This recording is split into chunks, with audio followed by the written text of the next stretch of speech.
On en vient à la chronique judiciaire qui s'intéresse aujourd'hui au mandat d'arrêt international.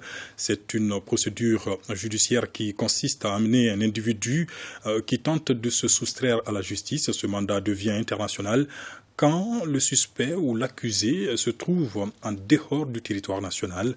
Chronique judiciaire, une réalisation de Adama Djimde. L'exécution de procédures judiciaires requiert souvent la prise de certaines mesures particulières. Pour ce faire, le juge d'instruction peut être amené à délivrer des mandats d'arrêt à l'endroit de certains individus qui ont tendance à se soustraire à l'action de la justice. Ce mandat devient international si l'intéressé est en dehors du territoire national. Le mandat d'arrêt a pour but de faire comparaître un individu qui se trouve soit en fuite, soit hors du territoire de la République, comparaître devant le juge qui en est l'auteur. Lorsque le mandat d'arrêt est délivré contre une personne qui se trouve hors du territoire de la République, en ce moment, il revêt la connotation internationale. Et c'est en ce moment que nous l'appellerons mandat d'arrêt international. Et le mandat d'arrêt international n'a autre but que de permettre à un État de demander à un autre État le rapatriement d'une personne qui a commis une infraction sur son territoire, afin que celle-ci vienne, si elle n'est pas encore condamnée, répondre en tout cas de cette infraction, ou si elle a été déjà condamnée, pour qu'elle vienne purger sa peine. Le mandat d'arrêt international étant une procédure judiciaire qui met en action deux ou plusieurs États, suit tout un processus avant d'atteindre l'individu recherché. C'est un magistrat de l'ordre judiciaire qui seul peut décerner un mandat d'arrêt international. Donc généralement, ce sont les juges d'instruction qui le font, après avis du procureur de la République.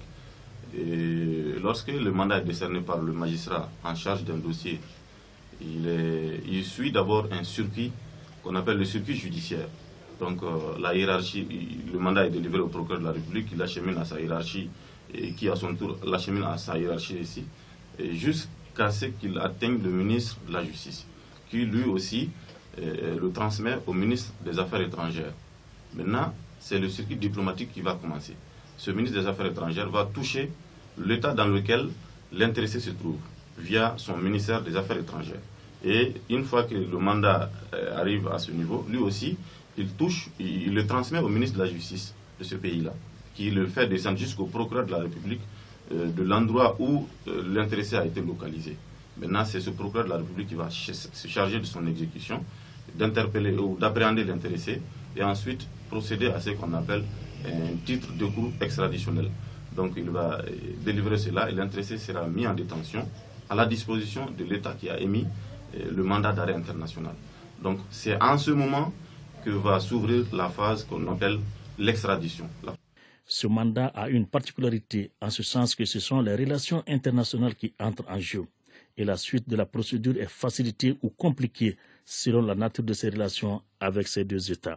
L'exécution du mandat d'arrêt international ou son inexécution ne repose que sur les relations entre les deux États, entre l'État requérant et l'État requis.